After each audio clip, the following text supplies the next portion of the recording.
Call me Ishmael. I was born in 1841 to John and Eva Dabney. We weren't the wealthiest family in the South.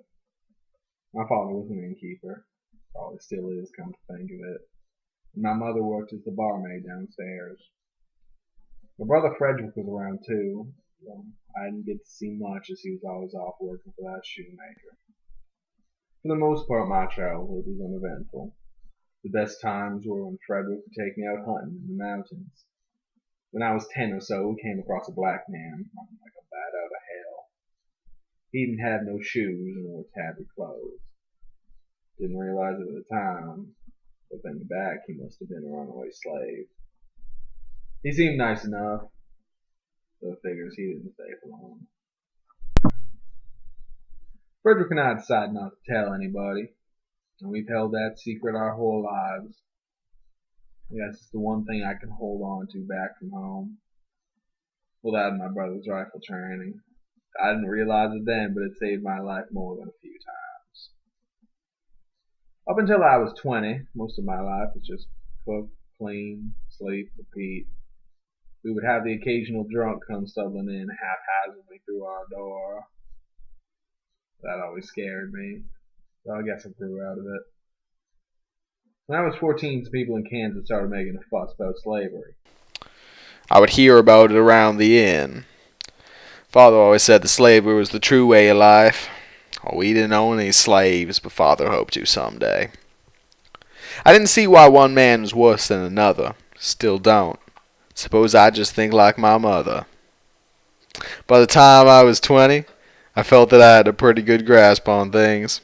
Frederick was working with that shoemaker. I was running the inn, and things were going well. I didn't pay much attention to politics. Well, until the secession. Frederick was mad. Oh, he ran off into the north in the dead of night. We tried to stop him, but his mind was made. That was the last time I ever saw him. I knew there was a better way. There had to be. But it didn't matter. I stayed all night thinking about it. I didn't think slavery was right. I thought and still think it's a bad system. But I stayed. The way I see it, loyalty to your state is loyalty to your country.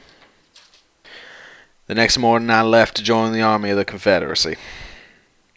After enlisting, I stayed home for a day or so before being shipped on a train to who knows where.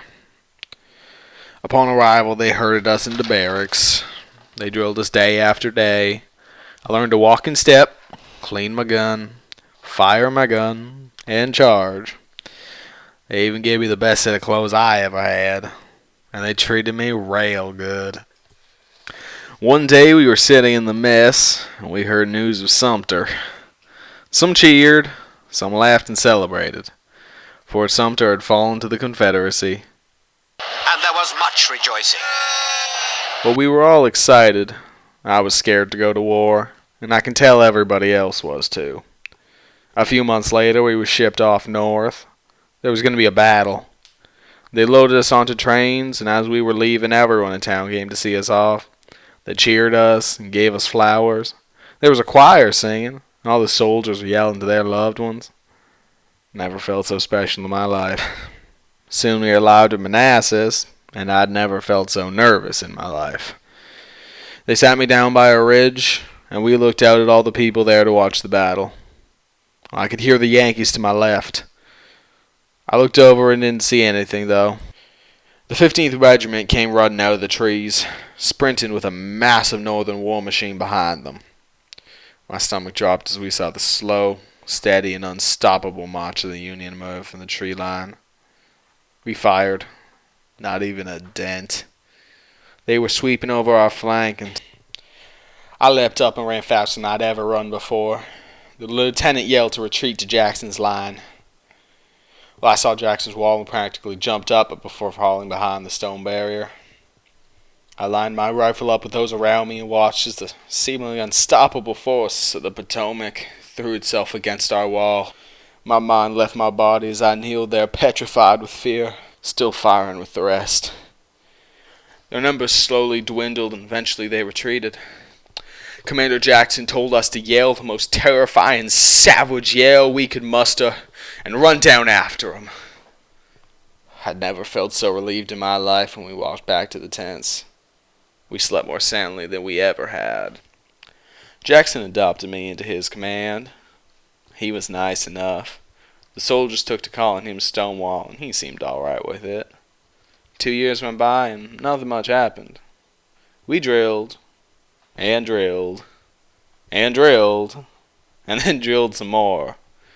They taught me to shoot, march, and reload faster than Frederick ever did. I did make some friends, though. By the time my 2 years had passed, I'd almost forgotten the horrors of the Battle of Manassas. Almost. Then we were reassigned under Commander Pickett.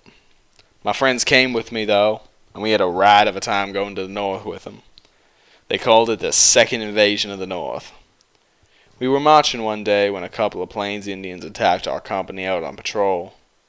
One of the arrows nicked me in the knee, but they thought it would be all right. But my adventuring days were over. Once we got up to Gettysburg, one of the surgeons thought I might be infected. They decided that my leg would have to be amputated.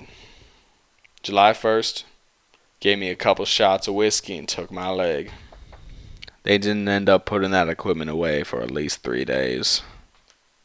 When I came to, the generals were fussing amongst themselves, and I could hear the booming of guns in the background.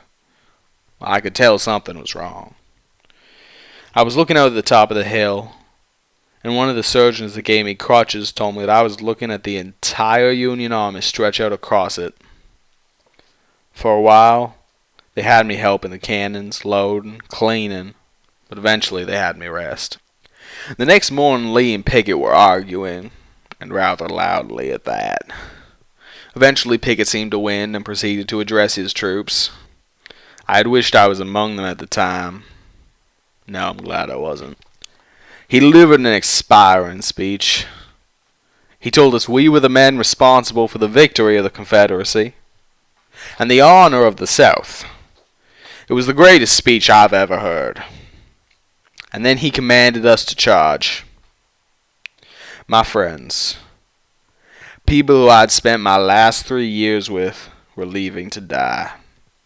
They all knew it, and I knew it too.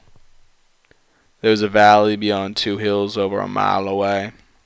That was their goal, but they never made it. I watched in horror as my friends were shredded by cannons and rifle. I watched as thousands of men sacrificed their lives in a hopeless sprint to safety. I passed out. And now here I am. I woke up on this God-forsaken train. I'm sick of trains. Even though this one is the train home. I thought I could change the world. I thought I could make the difference.